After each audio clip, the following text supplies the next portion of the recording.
King Street, notamment, avait fait énormément de dégâts aux Girondins de Bordeaux.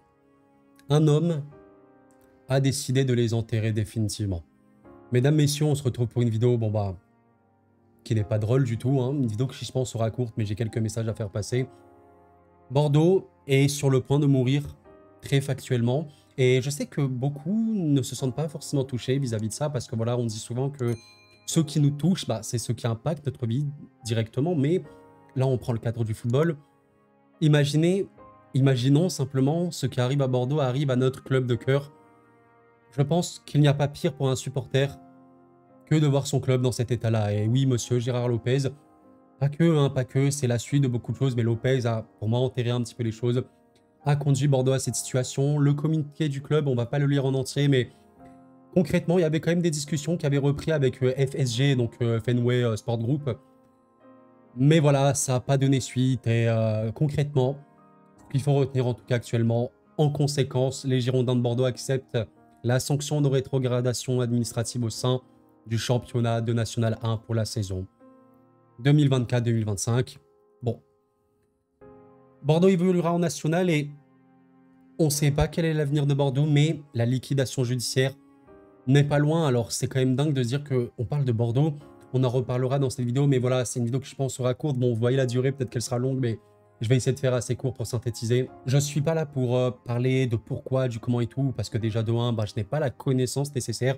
Je pense qu'il y a des gens beaucoup plus experts sur la situation globale de Bordeaux. Peut-être même vous qui êtes bordelais, vous connaissez très bien la situation de votre club. N'hésitez pas à l'étayer un petit peu. Mais je vais partager évidemment cette émotion, ce soutien-là. Et parler aussi de voilà, la gestion globale, de rappeler que le football, c'est pas simplement des joueurs de foot qui tapent sur un ballon, entre guillemets, vous avez compris. Et voilà, c'est tout. Non, c'est une structure, c'est une entreprise. Et que ouais, les mauvaises gestions peuvent conduire à ça. C'est dingue de se dire que vous pouvez avoir des clubs comme Evian Tonon Gaillard. Je sais pas si vous vous souvenez de ce club-là. Mais voilà, quand on regarde Evian Tonon Gaillard, qui a un club voilà, du foot français, mais beaucoup moins important que Bordeaux, qui avait gagné, qui avait gagné en 2011 un titre, comme le titre se cite. Alors là, je n'ai pas le site, je crois que ça s'appelle voilà, lecorner.org. Evian Tonon Gaillard de l'épopée à l'effondrement. Ouais, le club a complètement disparu. Il a un autre nom et tout aujourd'hui. Bon. C'est dingue et aujourd'hui, c'est la situation de Bordeaux. Il y a également un club comme Tours, je crois, Tours qui vit aussi des situations très compliquées. Et voilà, c'est le premier mot que j'ai à donner. C'est vraiment un message de soutien global aux personnes, même au sein du club, aux supporters.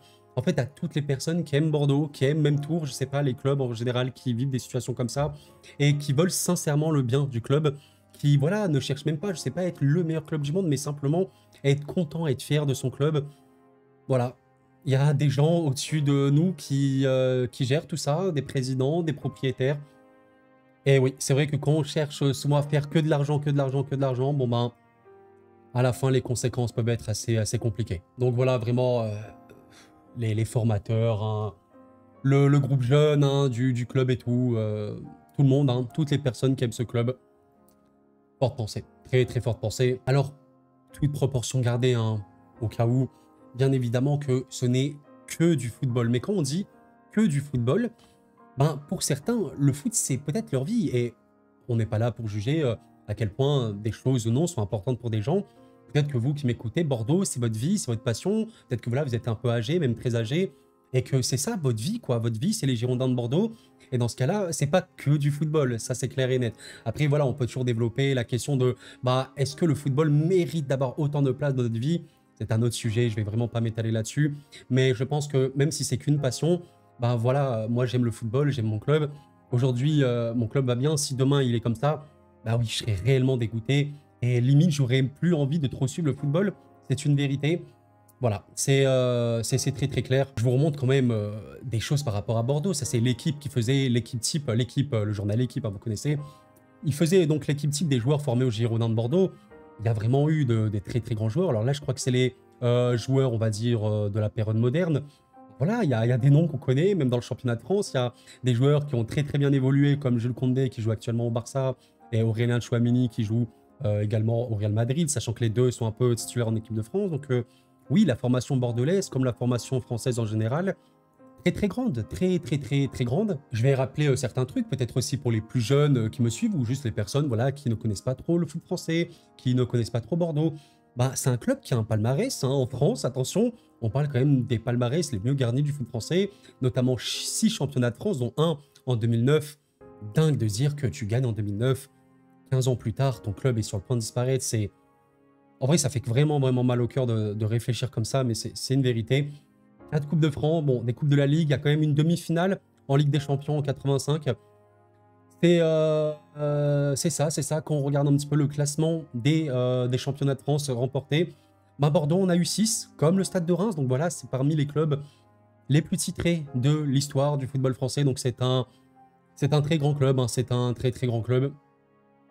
Et aujourd'hui, voilà dans laquelle situation il est. Il y a vraiment des rivalités entre Bordeaux et d'autres clubs qui vont manquer, hein, vraiment, qui vont vraiment manquer.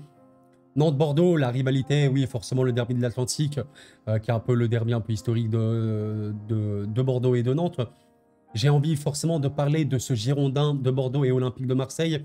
Je pense que c'est un match qui, en tant que amoureux de football, on aime énormément. Je pense vraiment que les Bordeaux-Marseille sont parmi les matchs que j'ai le plus aimé regarder dans ma vie de supporter de foot, dans ma vie voilà, de suiveur de la Ligue 1. Il y a quand même eu 104 matchs entre les deux. 37 victoires pour Bordeaux, 33 pour Marseille. C'est extrêmement serré. C'est une très très très belle rivalité. Bon ben voilà. Depuis que Bordeaux est tombé, il n'y a plus de Bordeaux-Nantes, il n'y a plus de Bordeaux-Marseille, et bien sûr que ça fait aussi mal. C'est pour ça que j'évoque une petite parenthèse Lyon. Vous avez vu la situation de Lyon courant année 2023, et en vrai depuis quelques saisons, on était en mode mais c'est pas possible, Lyon ne va pas vivre quelque chose comme Bordeaux et Saint-Étienne. Alors Saint-Étienne a réussi à gérer la chose et remonter en Ligue 1, très très bien pour eux évidemment, immense club. Mais là, imaginez Lyon, je sais pas, catastrophe, ils descendent en Ligue 2, Textor décide de se retirer, ça coule. Lyon disparaître, c'est encore quelque chose d'extrêmement choquant. Heureusement, Lyon s'est maintenu, a très très bien bossé. Bon, on y croyait hein, pour Bordeaux, on y croyait, mais ça, c'est comme quoi le football, ça joue à rien, c'est une folie. Hein. Mes chers amis, je repense à cette fin de saison 2022-2023 où Bordeaux termine 3e de Ligue 2. C'est là où vraiment on voit à quel point le football, même en dehors du terrain, tout peut tellement jouer à rien. Rendez-vous compte que Bordeaux avait fini 3e du championnat et n'est pas monté en Ligue 1. C'est pas une folie de se dire que peut-être cette saison-là, fin de saison 2022-2023, Bordeaux remonte en Ligue 1, peut-être, voilà, je sais pas, la place de Metz, voilà, on va dire, qui est, voilà, Bordeaux est 2e. Et peut-être qu'aujourd'hui, on parle de Bordeaux qui a réinvesti, qui a regagné de l'argent avec les droits TV de la Ligue 1, machin et tout, et que ça va beaucoup mieux. Et au final, non. Et au final, absolument pas. La saison donc, qui vient de s'écouler, Bordeaux a fini 12e. Très très mauvaise saison et aujourd'hui est condamné à la nationale. Voilà, c'est vraiment dingue. Alors bon, on peut essayer de se poser la question, même si je l'ai dit en intro, je ne suis pas le plus grand expert. Pourquoi une telle situation à Lyon? Il faut savoir qu'avant Gérard Lopez, qui est évidemment le PDG et le propriétaire de Bordeaux aujourd'hui, il y avait King Street et avant ça, il y avait encore d'autres proprios, mais King Street a laissé un club dans un état extrêmement compliqué, hein, vraiment état précaire, hein, je pense même, avec beaucoup de dettes. Et déjà à l'époque, je ne sais pas si vous en souvenez, je crois que c'était vers 2021, on évoquait attention Bordeaux, quel avenir pour Bordeaux. Voilà, on était un peu sur un truc pareil, mais Gérard Lopez est un petit peu arrivé en mode le sauveur. Bon, force est de constater que de ce que je vois un peu de l'extérieur, la gestion globale n'a pas été bonne, des salaires aussi très élevés, trop élevés, des dettes accumulées de plus en plus importantes. Au final, encore une fois, des gens qui prétendent venir pour sauver le club, pour aimer le club, machin et tout, mais est-ce qu'ils font vraiment les bonnes choses? Et bon, encore une fois, par rapport aux résultats sportifs, on va me dire que Bordeaux n'était pas loin de la Ligue 1, c'est vrai, mais pourquoi Bordeaux est tombé en Ligue 2, quoi? C'est quand même une folie. Je vous ai trouvé un tweet absolument effrayant de la part de Matt Agista. Palmarès de Gérard Lopez en moins de 10 ans. Je sais pas qui est cet homme, mais j'ai l'impression qu'il y a un truc sombre autour de lui. En tout cas, il se passe des choses. Toujours président et propriétaire des Girondins de Bordeaux. Faillite de Moucron en Belgique. Dette de 225 millions d'euros LOSC. Ça, c'est vrai. D'ailleurs, il me semble que vraiment l'étang qui arrivait donc après Lopez a bien sauvé la situation du LOSC, qui a pu remporter la Ligue 1, qui a vraiment pu bien recruter. On voit que le LOSC aujourd'hui est une des très grosses puissances du football français. Bon, ben, Lopez avait fait des dégâts. Il y avait également des dettes importantes avec son équipe de Formule 1. Descente sportive en Ligue 2 avec Bordeaux, descente des féminines, descente de la réserve, dette avec Boavista, dette de 80 millions avec Bordeaux également. Bordeaux et la descente administrative en nationale actuellement. Comme il le fait, bon, si vous avez compris, c'est un tweet un peu second degré pour dédramatiser, hein, vous l'avez compris. Liquidation judiciaire en cours, relégation administrative en nationale 2 en cours, dépôt de bilan en cours. On n'a jamais empêché ce multirécidiviste de sévir dans le sport et certains sont même allés le chercher pour les Girondins, c'est hallucinant. La vie en général. Pour moi, sincèrement, vous savez, les gens qui réussissent, même si on s'éloigne un peu du sujet, mais en tout cas, les gens qui ont des résultats, que ce soit dans le domaine professionnel, personnel, familial, tout ce que tu veux, c'est pas les gens qui sont, je sais pas, Einstein, je sais pas, j'ai le cerveau du siècle ou je sais pas quoi. C'est pas non plus les gens qui sont ultra pistonnés, parce que oui, si tu es pistonné, tu peux réussir, mais après, il faut faire en sorte de réussir.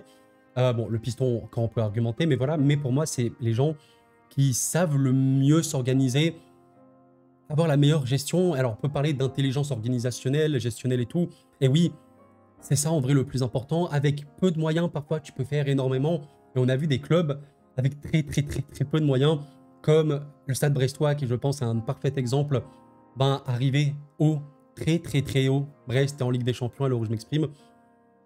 Voilà. Et oui, la compétence, les compétences organisationnelles, gestionnelles de la direction bordelaise depuis pas mal d'années maintenant, c'est quelque chose de très chaud. C'est terrible. C'est terrible, on en est là. On en est là, et oui, le fait que cet homme est aussi venu vraiment pour faire de l'argent, pour sauver le club, certes, mais comment tu sauves le club si c'était vraiment reprendre de zéro, avoir vraiment un projet sur le long terme et tout? Est-ce que tu as injecté aussi suffisamment d'argent? On ne sait pas. Et au final, bon voilà. Voilà la situation. Alors il faut savoir qu'il y avait Fenway Sport Group, donc voilà, une société qui est notamment propriétaire de Liverpool, qui était sur le point un peu de reprendre Bordeaux, mais voilà, on fait un peu rebolote. Hein. King Street into Gérard Lopez into Fenway. Au final, ça s'est pas fait. Je pense que c'est ce qui a mis le plus mal Bordeaux, parce que je pense, voilà, à un moment, Lopez a vu que c'était une catastrophe.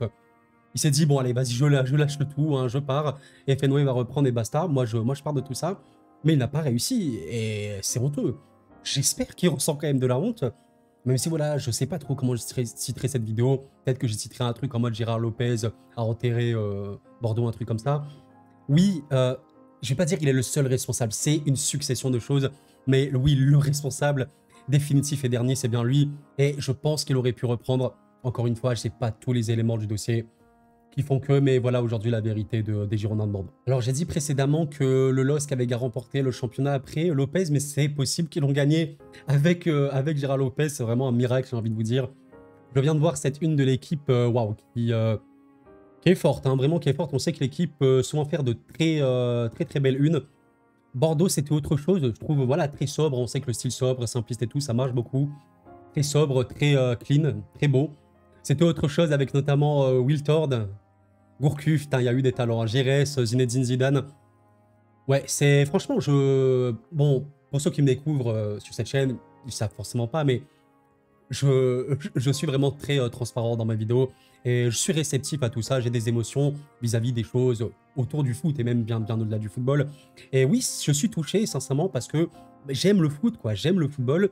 Je souhaite le bien aux gens. J'ai pas de problème avec le football. Voilà, chacun mérite de réussir s'il travaille bien et tout. Et j'ai des très bons souvenirs de Bordeaux. Voilà, même si j'ai pas vécu, je sais pas, 2 milliards de trucs avec Bordeaux. J'ai des très bons souvenirs, j'ai même des beaux souvenirs de Gourcuff, hein, c'est un peu les souvenirs les plus récents que j'ai. Exceptionnel joueur, hein. Voilà, encore une fois, je l'ai dit en intro, même si vous n'êtes pas supporter bordelais, si demain ça arrive à votre club, comment vous réagirez? Vous réagirez, pardon. Très mal, personnellement très mal. Bon, mesdames, messieurs, on va arrêter cette vidéo-là, j'espère quand même que vous l'avez appréciée. N'hésitez pas à laisser un petit like avant de partir, ça aide beaucoup la chaîne, vous le savez. Et voilà. On verra la suite, hein, on verra la suite. J'ai envie de vous dire que tant qu'il reste de l'espoir, tout peut arriver en soi, en national. Ça rappelle un peu Sochaux, mine de rien, qui est en national. Tu sais pas, mais voilà, on va voir comment tu vas faire pour recruter, quel joueur il va rester. Bon, déjà, il y a des joueurs importants comme David Ashvili qui sont partis ou qui sont en cours de départ. On verra bien. On verra bien, la nationale, c'est plus la Ligue 2, quoi. Mais il faut compter sur un rebond rapide et pour moi sur un investisseur très rapide qui pour le coup va injecter de l'argent et fera beaucoup de bien à cette très grand club du foot français. Voilà, c'est pour ça que pour conclure, Bien sûr qu'on aime le foot et bien sûr qu'on veut que notre club réussisse.